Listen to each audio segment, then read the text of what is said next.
Lo que me ha pedido Mariano que hable hoy es sobre el neuromejoramiento moral, sobre si es posible o no. Hay mucho que decir sobre el neuromejoramiento, pero vamos a tratar de concentrarnos en lo que sería el neuromejoramiento moral.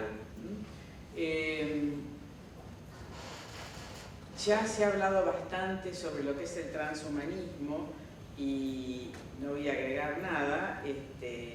La pregunta que nos queda siempre a todos es que se asume que la búsqueda esta de la mejora vía el transhumanismo está guiada por los principios y valores de la promoción de la vida, pero claro, eso es una hipótesis que yo estoy segura de que nunca ha sido validada ni lo va a ser, ¿no? Esto no vale la pena ahora.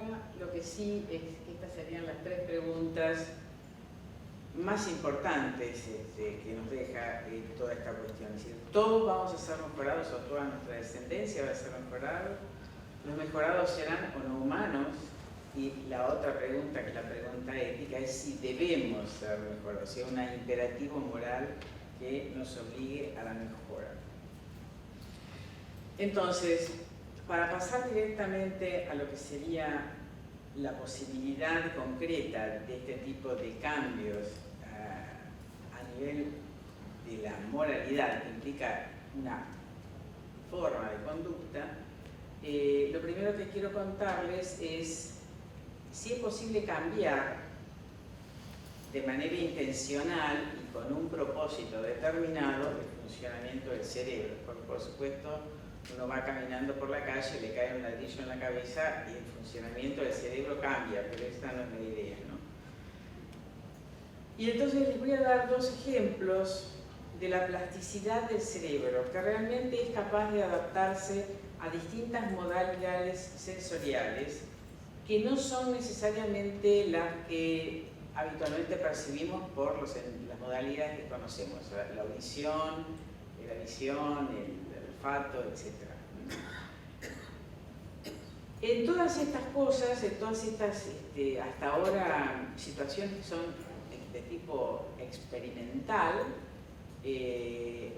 algunas con un claro fin terapéutico, hay una intervención que puede ser por medio de un aparato, por medio químico, pero hasta ahora lo que se ha visto es que si estas intervenciones terapéuticas van a ser exitosas, se requiere una participación de la persona. La persona tiene que estar, tiene que tener la voluntad de cambiar, porque cualquiera de estos artefactos que se usan para dar algo parecido a la visión o a la audición en las personas que lo han perdido, no es que se ponen e instantáneamente aparece o la visión o la audición. La persona y el cerebro de esa persona tienen que aprender a interpretar la realidad del medio que los rodea por un canal nuevo que antes no conocían. Entonces, esto es importante, que es que la realidad, es decir, el mundo físico que nos rodea es mucho mayor que lo que habitualmente percibimos. Y la otra cosa que es importante es que el cerebro se puede adaptar a estas nuevas modalidades si es capaz de alguna manera esta modalidad de llegar al cerebro, ¿no? Y entonces les muestro dos ejemplos, porque hay varios. Por ejemplo, estos son unos anteojos que se utilizan para, anteojos porque están delante de los ojos, pero que se utilizan para personas ciegas, donde hay, como ustedes ven, hay tres puntitos ahí arriba del armazón. La central es un emisor de sonido y los otros dos son receptores. Y esos dos receptores mandan ese eco a alguna parte del individuo, que pueden ser directamente sobre la frente o audífonos, según el caso. Y el hecho es que, claro, así como los murciélagos, cada onda produce un eco y la persona puede ser capaz de, no va a ver como vemos nosotros en este momento con nuestros ojos, pero puede percibir el medio ambiente, puede percibir un hueco que es la puerta, la pared, un obstáculo, hasta puede percibir una textura, la presencia de gente, puede discriminar entre lo que es un árbol, porque cada hojita va a dar un eco en comparación con una pared, pero todo eso hay que aprenderlo. Y también hay otro equipo que sería un poco la inversa del anterior, donde en una persona sorda,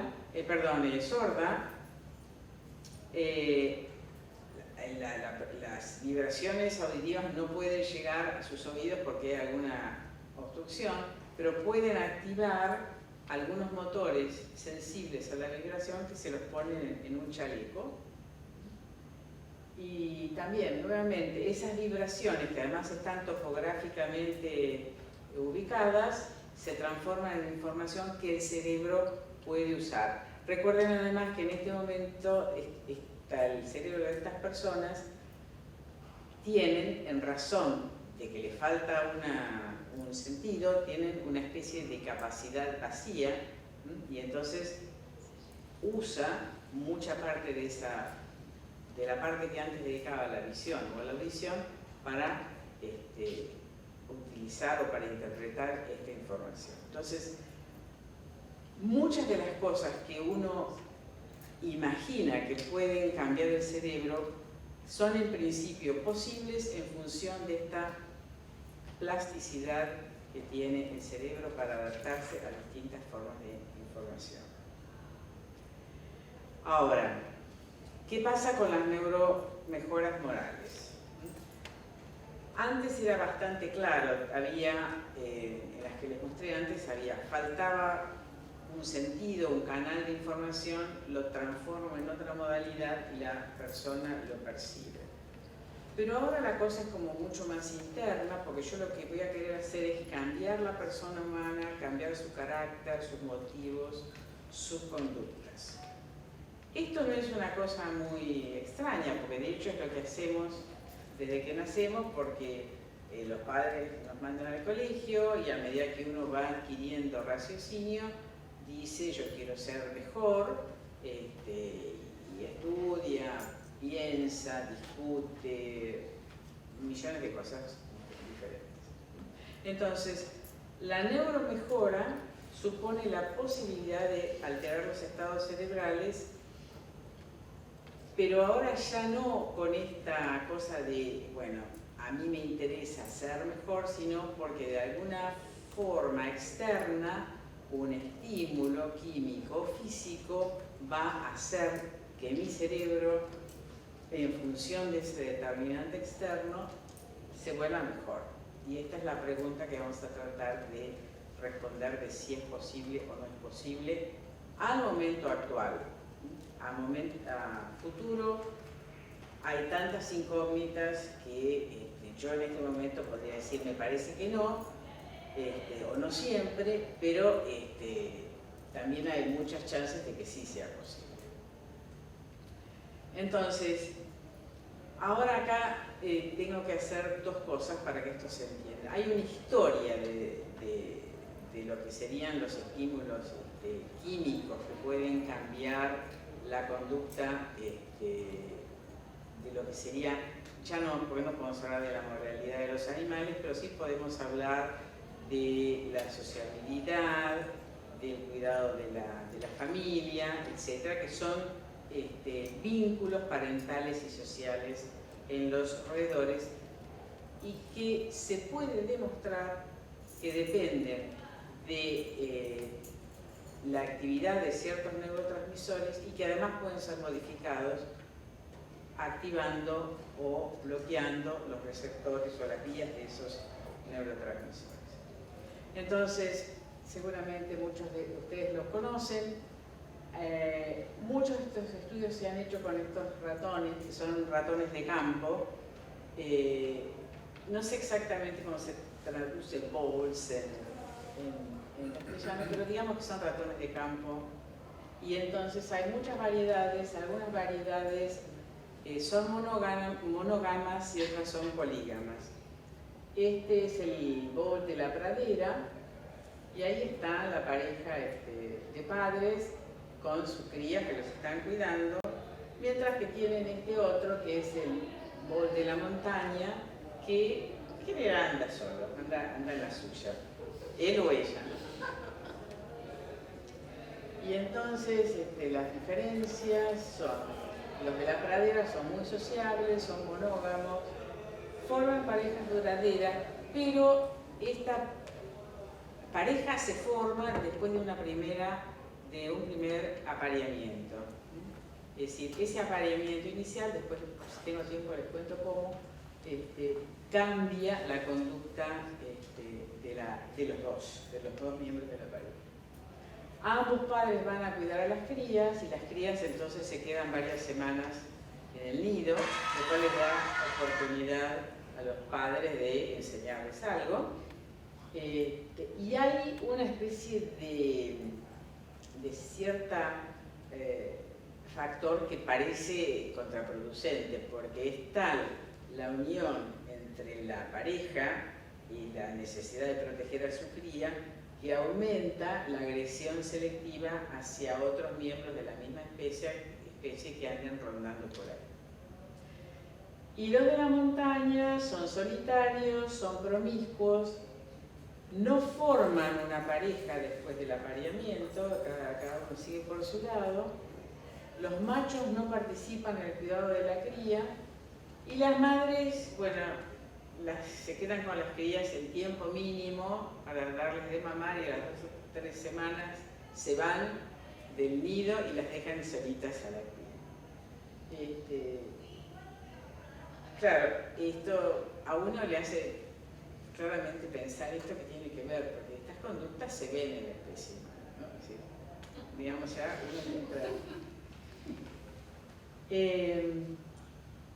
A ver, ¿cuál es la diferencia fundamental en este caso? Yo creo que no es la única, de hecho, no es que yo crea, hay datos de que no es la única, pero la diferencia fundamental está en, hay una hormona que se llama oxitocina, que es una molécula producida por neuronas cerebrales, al que a veces pasa a la vía sanguínea y otras es transmitida por prolongaciones de esas neuronas a otras neuronas, y entonces la oxitocina para producir su efecto necesita una molécula receptora.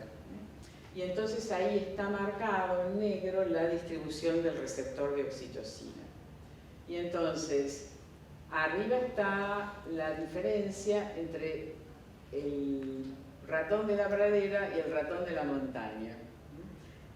Es mucho mayor, clarísimamente es mucho mayor en el ratón de la pradera que en el ratón de la montaña, salvo en esa zona que dice PFC, que es la corteza prefrontal, donde bueno, está el receptor prácticamente igual en ambos tipos de ratón, pero porque hace otra cosa.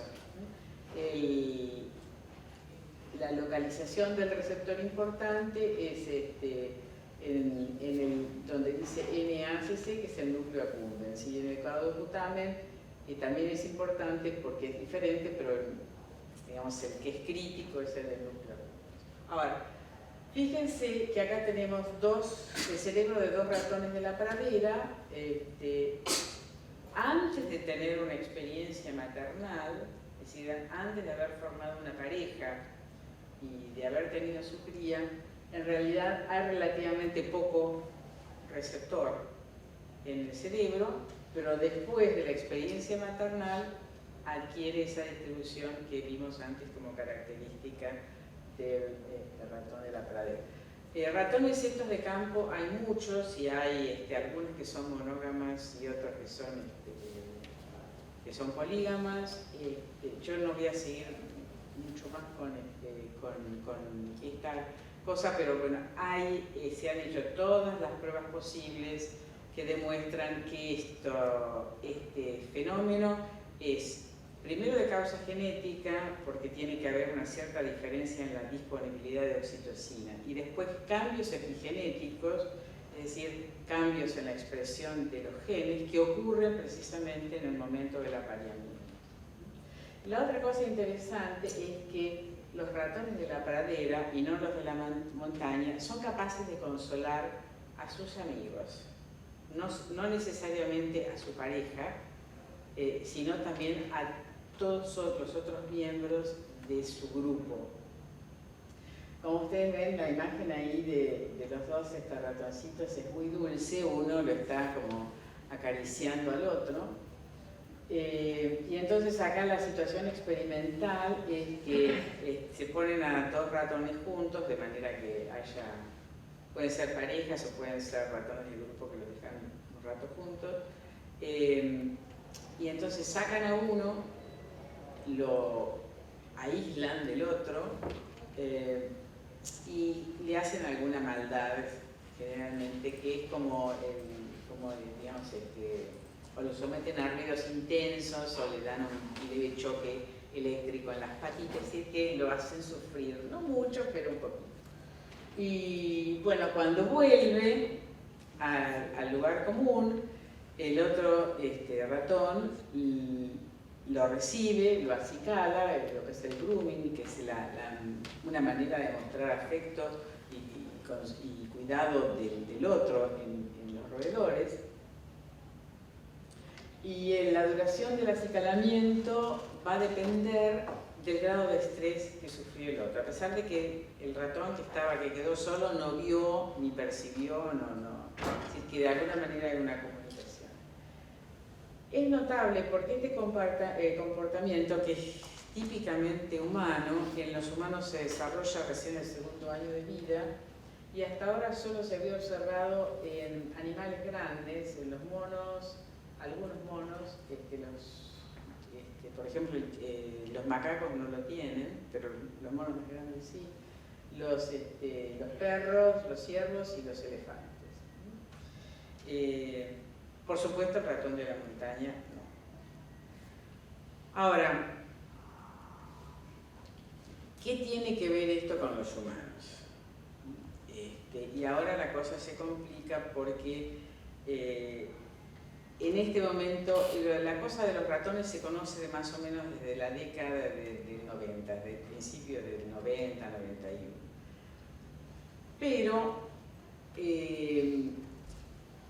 se ha empezado a estudiar en humanos cada vez con mayor intensidad, sobre todo porque hay una manera relativamente fácil de administrar oxitocina. Primero, la oxitocina es una cosa muy barata, porque es lo mismo que se usa en el momento del parto para controlar las contracciones uterinas, es la misma hormona.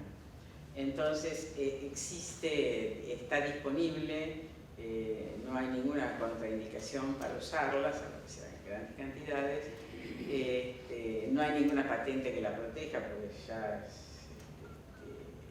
y se puede administrar por vía intranasal.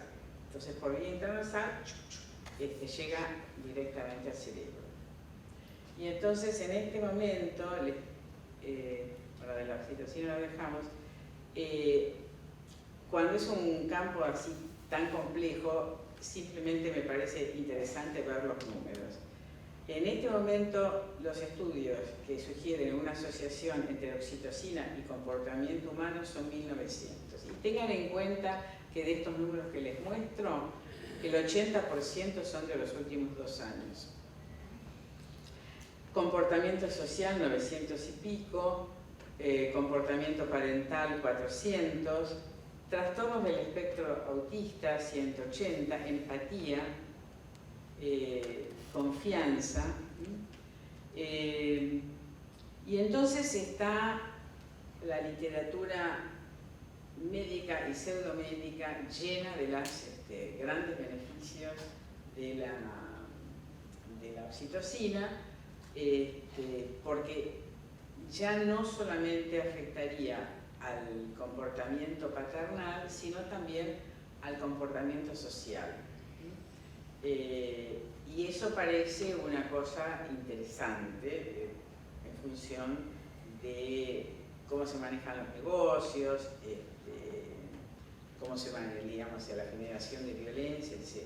Ahora, para ir a una cosa donde realmente los estudios están más controlados porque hay una cosa clara como sería el autismo, también, si ustedes ven oxitocina y autismo, hay artículos de esos de comentarios, millones.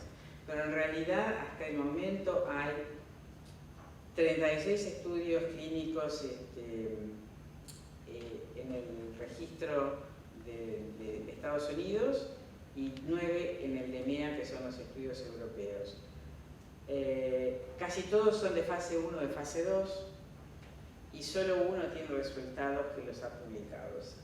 Y lo que se trasluce es que, por lo menos por supuesto, con un F1 y F2 no hay modo de decir si la droga sirve o no sirve, pero da la sensación de que algunos van para un lado y otros van para otro. Habrá que esperar que haya estudios de fase 3, si es que llegan, porque muchos están siendo cerrados. Entonces, ¿por qué la cosa de autismo? Porque claro, la teoría de por qué va a servir es muy rica. Es decir, la oxitocina parece aumentar la saliencia de los estímulos sociales, promueve los vínculos parentales y sociales, y sobre todo hay dos situaciones médicas que son que algunos de los grupos de trastorno del espectro autista conllevan un defecto de la oxitocina en el cerebro. Mientras que a la inversa está el síndrome de Williams, donde los chicos lo que tienen es como un exceso de confianza, son chicos que aman al primero que se les pone cerca, por eso hay que realmente cuidarlos, porque son presa fácil de cualquiera, y ellos tienen mucha oxitocina. Entonces es bastante claro que esto hay que probar, porque digamos, es como la única cosa disponible en este momento. Lo que yo les diría es que es muy probable que la oxitocina no sirva para nada y que habrá que esperar a que existan formas, fármacos de activación o inactivación de los receptores, según los casos más específicos. Si ustedes hacen un poco la historia del tratamiento de la hipertensión, cuando inicialmente se supo que las catecolaminas tenían que ver con el control de la presión arterial y se usaban inhibidores y bloqueantes, pero eran muy crudos, digamos, y el resultado médico era bastante mediocre. En cambio, hoy existen drogas que afectan selectivamente al receptor, hacia la modalidad del receptor que hay que se debe modificar. Los resultados son estupendos. Seguramente lo mismo va a pasar en este caso. Mientras tanto, todo esto ha generado una gran cantidad de estudios, entre los cuales se encuentran los estudios neuroeconómicos. Porque claro, acá la cosa ya se complica, porque en una situación donde hay un bien económico en juego, se supone que uno se va a comportar éticamente siguiendo el fair play. Pero ya se sabe de hace bastante tiempo, se puede ver en los diarios, ¿no es cierto? Es bastante, ¿no? Que cuando todo el grupo está decidido a ganar, cueste lo que cueste, las normas éticas caen, y caen precisamente porque cada uno de los miembros del grupo espera que el otro utilice conductas no éticas, así que entonces más vale que las tiene que utilizar uno también. Ese es un poco el razonamiento. Y entonces ahí también interviene la oxitocina. Después en estos experimentos donde se administra, se hacen test psicológicos, digamos, dentro de lo que serían los juegos de neuroeconomía, y se les da oxitocina así por vía intranasal. En realidad le dan a la persona, le dan el frasquito y le dicen póngase, ¿no? Es autoadministrado. La oxitocina entonces parece aumentar la tendencia a opinar como los otros sujetos. Y entonces, y además, cuando hay un grupo y está el grupo en problemas, la tendencia a mentir descaradamente en beneficio del grupo es digamos, también facilitada por la oxitocina.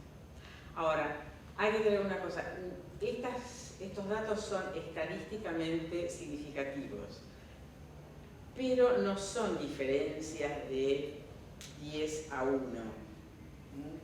Serán diferencias de 1,2, 1,3, 1,5 a 1. No es una cosa tan... Seguramente también porque la oxitocina es una cosa muy... que afecta a muchas cosas. Vieron que había oxitocina en el área prefrontal y que eso no tenía nada que ver con la conducta parental de los bobos. Y en el cerebro humano la cosa va a ser algo mucho más complejo. Entonces, en realidad lo que se sabe, y se sabe, todo esto es reciente, todos son artículos 2016-2017, que la oxitocina, como era de prever, no actúa en forma aislada. Entonces, este es un estudio reciente publicado en el PNAS, donde vieron 3 dominios: la disposición a establecer relaciones sociales, el establecimiento de relaciones diádicas y el establecimiento de redes sociales mayores. Y entonces analizaron la variabilidad genética en 3 secuencias génicas, en 6 secuencias génicas de testosterona, beta-endorfina, vasopresina, oxitocina, dopamina y serotonina, y vieron, de los receptores en realidad, no de ellos, y vieron que en realidad cada una de estas se asocia con distintos dominios de la sociabilización, y que algunas son un poco más contundentes que otras. Por ejemplo, la dopamina con respecto a la serotonina es mucho más potente, la vasopresina algo tiene que ver, pero poco en comparación con otras cosas, como la testosterona y la beta-endorfina, que están involucradas en la disposición al establecimiento de relaciones sociales. Bueno, entonces, para terminar, ¿cuál es la otra cosa que por ahí me mostró Mariano en este trabajo de Savulescu, que es uno de los que más ha hablado sobre este tema?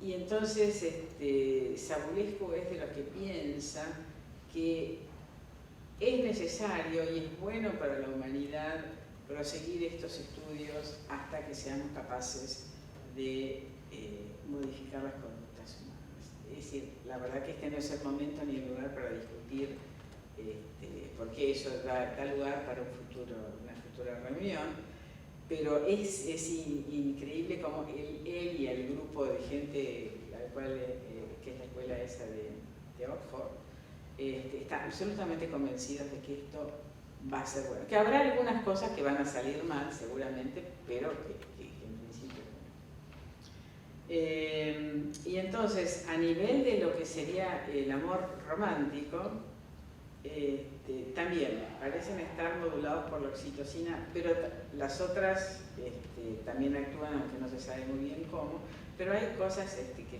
tienen diferencias significativas, como, por ejemplo, y ahí ya no sería el caso ese que fue cuando le preguntaron si volverías a tomar la misma mujer si vivieras eternamente. Acá la cosa es distinta, es que cuando se le da a un hombre que tiene una pareja establecida, se le da la oxitocina, aumenta la respuesta positiva medida por la resonancia magnética nuclear a la foto de esa mujer y no la de otra mujer.